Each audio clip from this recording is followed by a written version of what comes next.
ہند ایک یہودی کی بیٹی تھی، بچپن میں مفلوج ہو گئی تھی، معذور ہو گئی تھی. ہند کے باپ نے بڑا علاج کیا، جب کہیں سے افاقہ نہ ہوا تو آخر میں تھک ہار کے مشکل کشا کے دروازے پر آیا کہ مولا آپ مشکل کشا ہے، سب کی مشکل کشائی کرتے ہیں، ہماری بھی مشکل کشائی کر دیجئے. علی کے پاس ہند آتی ہے، مولا چاہتے تو شفا دے دیتے، خود ہی دے دیتے، مگر نہ جانے مولا کی نگاہیں کیا دیکھ رہی تھی. ایک دفعہ حسین کو بلایا، بیٹا حسین ادھر آؤ. حسین قریب آئے، ایک برتن میں پانی منگایا گیا، کہا بیٹا حسین اپنے ہاتھوں کو پانی میں ڈال دو. حسین نے ہاتھوں کو پانی میں ڈالا، وہ پانی اس ہند کے بدن پہ چھڑکا گیا، اللہ نے شفا دے دی. شفا پانے کے بعد ہند نے کہا اب اس گھر کو چھوڑ کے کہاں جاؤں گی، اسی گھر کی کنیزی کروں گی. ایک مدت ہند کنیز خانہ امیر المومنین رہی، پھر حالات زمانہ نے اسے یزید کے محل تک پہنچا دیا. وہ ہند داخل ہو رہی ہے، زینب کی نگاہ پڑی، ہند کو پہچان گئی.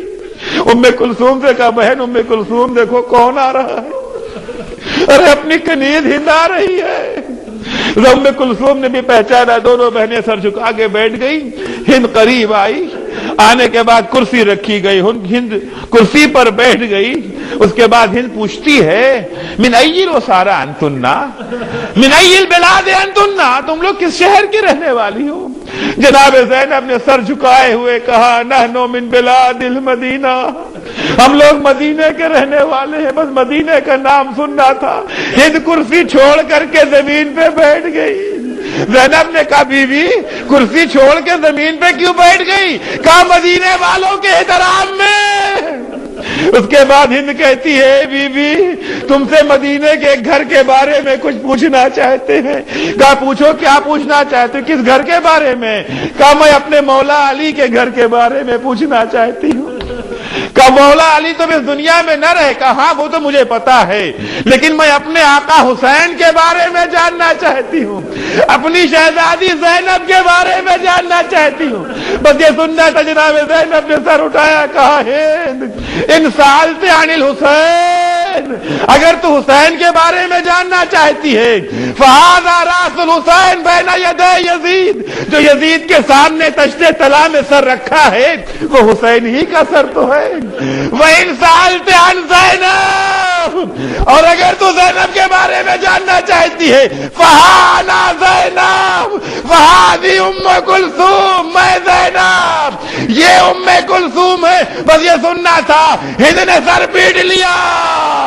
واہ حسینا یا لیتنا کنت امیا ولا مرا بنات رسول اللہ فی هذه الحالات، ایک کاش میں اندھی ہو جاتی، رسول کی نوازیوں کو اس عالم میں نہ دیکھتی. الا لعنت اللہ علی قوم الظالمین وسيعلم الذين ظلموا أي منقلب ينقلبون. بار الہ واسطہ ہے محمد و آل محمد کا ہمارے اس مختصر سی عبادت کو قبول فرما. پالنے والے صدقے میں اہل بیت اطہار کے ہمیں توفیق عنایت فرما کہ دین اور دنیا کے جنگ میں ہم ہمیشہ دین کو مقدم رکھیں. بار الہ تو ہمیں جھوٹ اور غیبت سے محفوظ رکھ.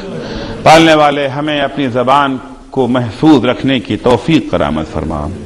بار الہ واسطہ ہے محمد و آل محمد کا جو بیمار ہیں انہیں شفائے کاملہ عنایت فرما، جو پریشان حال ہیں ان کی پریشانیوں کو دور فرما، جو مقروض ہیں ان کے قرضوں کو ادا فرما، جو بے اولاد ہیں انہیں نیک اور صالح اولاد عنایت فرما، جو صاحب اولاد ہیں انہیں اپنی اولاد کی دینی تربیت کی توفیق عنایت فرما. بار الہ جو بے روزگار ہیں انہیں روزگار عنایت فرما. پالنے والے واسطہ ہے محمد و آل محمد کا امام زمانہ کے ظہور میں تعجیل فرما. جب حضرت کا ظہور ہو تو ہمارے اعمال ایسے ہوں کہ ہم ان کے اصحاب و انصار میں شمار ہو سکیں.